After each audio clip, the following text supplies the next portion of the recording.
Привет, друзья! С вами Анна, и вы на канале Не Психология. Сегодня обсудим, для чего же нужно перечитывать прочитанное. Допустим, пару лет назад вы купили какую-то книгу, прочитали ее, она вам в чем-то помогла, и теперь благополучно пылится на одной из ваших полок. Такие книги нужно перечитывать. Какой в этом смысл и толк? Для чего это нужно и даже важно делать, я расскажу в этом видео. Поехали!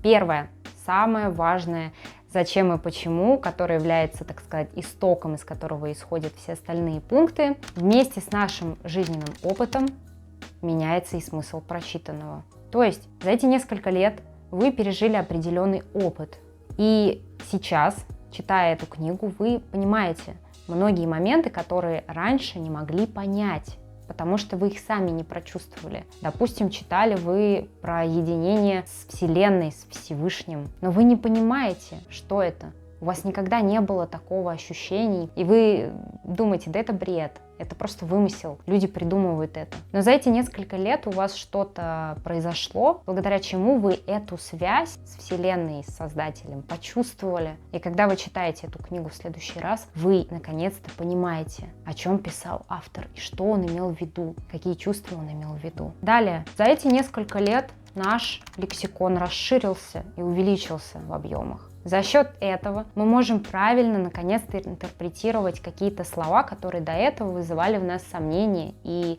недопонимание прочитанного. То есть, узнав, наконец-то, значение каких-то определенных слов, мы можем полностью понять смысл написанного. Еще что? У нас меняется фокус. То есть, несколько лет назад, когда мы прочитали эту книгу, мы отчаянно нуждались, допустим, в любви. И вот, прочитав заветные слова какие-то, да, они оказывали на нас большее влияние, чем все остальные в этой книге, хотя они тоже были полезными. Но вот сейчас, по истечении этих нескольких лет, у вас в любви все прекрасно, у вас появился любимый человек, у вас все замечательно, гармония. Вы перечитываете и понимаете, что автор вложил туда не только любовь, а еще какие-то жизненные моменты, мгновения, которые вы переживаете прямо сейчас. И видя вот эти самые заветные слова, вы поражаетесь. Вы удивлены, что вы их прежде не замечали. Все из-за того, что вы поменяли фокус. И именно поэтому прежние слова обретают для вас новый смысл. Вы до этого всегда были сконцентрированы на красных машинах, и вы видели красные машины. Но сейчас вдруг вы сконцентрировались на черных, и их теперь вы видите гораздо чаще и больше. В книге также.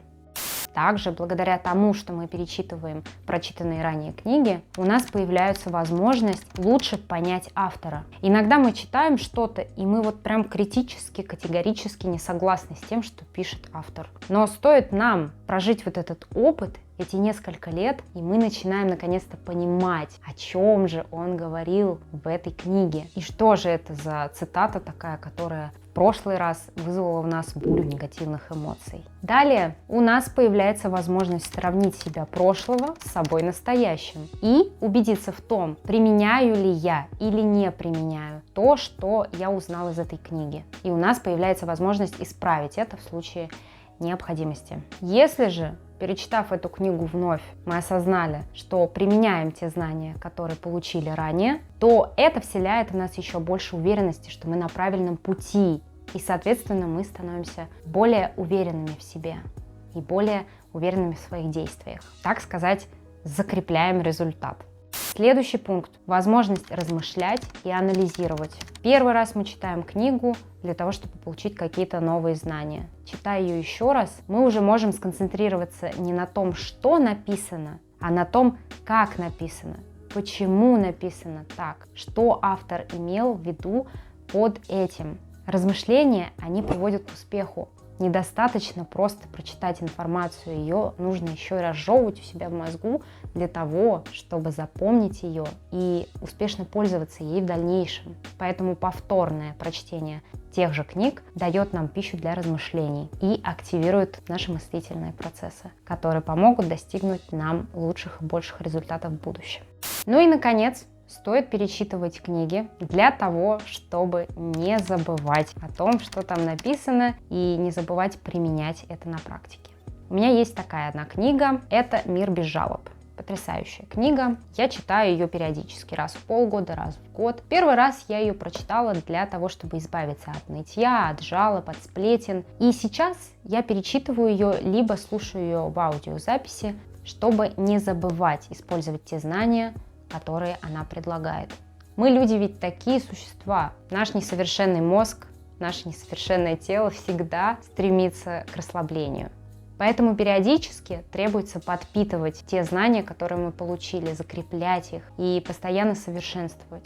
И да, кстати, эти же пункты, эти причины мы можем использовать не только для умной литературы, которая способствует нашему образованию, самообразованию, но и также для художественной литературы. Надеюсь, это видео было полезным для вас, и я предоставила вам достаточно причин для того, чтобы перечитывать прочитанные книги. С вами была Анна. До новых встреч.